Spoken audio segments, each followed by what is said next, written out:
എല്ലാവർക്കും നമസ്കാരം. ഞാനിന്നൊരു കഥ പറയാം. ഒരു പെൻസിൽ ഫാക്ടറിയിൽ ഒരാൾ ഒരുപാട് പെൻസിലുകൾ ഇങ്ങനെ ഉണ്ടാക്കിക്കൊണ്ടിരിക്കുകയാണ്. അതിനിടയ്ക്ക് ഒരു പെൻസിലിനെ കയ്യിലെടുത്തിട്ട് അയാൾ പറഞ്ഞു, നിനക്ക് ഞാൻ 5 കാര്യങ്ങൾ പറഞ്ഞു തരാം. അതിലൊന്നാമത്തെ കാര്യം എന്ന് പറയുന്നത്, നിനക്ക് ഒരുപാട് എഴുതി തീർക്കാനുണ്ട്, ഒരുപാട് കാര്യങ്ങൾ ചെയ്യാനുണ്ട്, പക്ഷേ നീ മറ്റൊരാളുടെ കൈകളിൽ എത്തിപ്പെടണമെന്ന് മാത്രം. രണ്ടാമത്തെ കാര്യം, നീ പലപ്പോഴായിട്ട് വളരെയധികം മൂർച്ചപ്പെടുത്തലുകൾക്ക് ഇരയാവും. പക്ഷേ നീ വിഷമിക്കേണ്ട. കാരണം നിന്റെ പ്രവർത്തനശേഷി കൂട്ടാൻ, നിന്റെ പ്രവർത്തനങ്ങൾ കൂടുതൽ ഷാർപ്നെസ് ഉണ്ടാക്കാൻ നിനക്കതുകൊണ്ട് സാധിക്കും.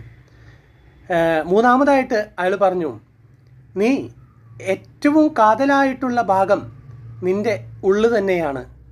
നാലാമതായിട്ട് പറഞ്ഞു, നിനക്ക് എന്ത് തെറ്റുകൾ സംഭവിച്ചാലും നിനക്കത് മായ്ക്കാൻ സാധിക്കും. അഞ്ചാമത് ഇതാണ്, നീ സഞ്ചരിക്കുന്ന വഴികളിലെല്ലാം, നീ പോകുന്ന പ്രതലത്തിലെല്ലാം നീ നിൻ്റേതായ അടയാളങ്ങൾ അവശേഷിപ്പിക്കും. ഇതാണ് ആ വ്യക്തി ആ പെൻസിലിനോട് പറഞ്ഞത്. ഒന്ന് നോക്കൂ, ആ പെൻസിലിനെ അവിടെ മാറ്റി നിർത്തി ആ പെൻസിലിൻ്റെ സ്ഥാനത്ത് നാം ഓരോരുത്തരുമാണെന്ന് സങ്കല്പിക്കുക. നമ്മൾ ഓരോരുത്തരും ഈ പ്രപഞ്ചത്തിൽ ജനിച്ചു വീഴുന്ന പെൻസിലുകളാണ്. നമുക്കൊരുപാട് എഴുതി തീർക്കാനുണ്ട്, ഒരുപാട് പ്രവർത്തിക്കാനുണ്ട്. പക്ഷേ നമ്മളെ നാം തന്നെ ആ കൈകളിൽ ഏൽപ്പിക്കണമെന്ന് മാത്രം. ഏതു കൈകളിൽ? ആ സർവേശ്വരൻ്റെ കൈകളിൽ. ആ സർവേശ്വരൻ്റെ കൈകളിലെ ഉപകരണങ്ങൾ മാത്രമാണ് നാം എന്ന തോന്നൽ നമ്മുടെ പ്രവർത്തനശേഷി വർദ്ധിപ്പിക്കും. നമ്മുടെ ജീവിതത്തിൽ വളരെയധികം മൂർച്ചകൂട്ടലുകൾക്ക് നമ്മൾ വിധേയരായിക്കൊണ്ടിരിക്കും. പല കാര്യങ്ങൾ, പല ഘടകങ്ങൾ. പക്ഷേ നാം മനസ്സിലാക്കുക, അതെല്ലാം നമ്മുടെ ജീവിതത്തിൻ്റെ പ്രവൃത്തികൾ കൂടുതൽ ഏകോപിപ്പിക്കുന്നതിനും കൂടുതൽ കാര്യക്ഷമമാക്കുന്നതിനും വേണ്ടിയുള്ള പരീക്ഷണങ്ങളാണ്, മൂർച്ചകൂട്ടലുകളാണ്.